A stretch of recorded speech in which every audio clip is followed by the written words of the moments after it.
সমাজ কাঠামো বিশ্লেষণের আলোচনার এবার বর্তমান পরিবেশের পর্ব। মানুষ আজ এক ভয়ঙ্কর বিপদের সামনে এসে দাঁড়িয়েছে। বিপদের নাম হলো পরিবেশ দূষণ। দূষিত পরিবেশের মধ্য দিয়েই সভ্যতার চাকা এগিয়ে চলেছে। এই দূষণের জন্য দায়ী মানব জাতি। তার এক অদ্ভুত উদাসীনতা, নিষ্ক্রিয়তা কাজ করছে। দূষণের বিরুদ্ধে সমাজের সর্বস্তরের যে লড়াই শুরু করা দরকার, তা আমরা করে তুলতে পারছি না।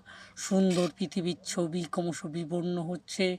প্রাকৃতিক সম্পদের অবৈজ্ঞানিক ব্যবহার আজ আমাদের অতল খাদের তীরে এনে পৌঁছে দিয়েছে।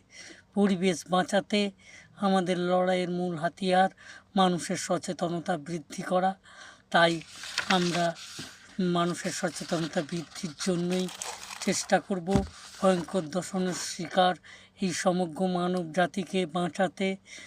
বিশেষ করে তৃতীয় বিশ্বের কোটি কোটি মানুষের পানীয় জলের সুযোগ থেকে বঞ্চিত হচ্ছে। তীব্র খরা দুর্ভিক্ষ গ্রাস করছে গোটা পশ্চিম আফ্রিকার ভূখণ্ড। এ থেকে মানুষকে বাঁচাতে হবে।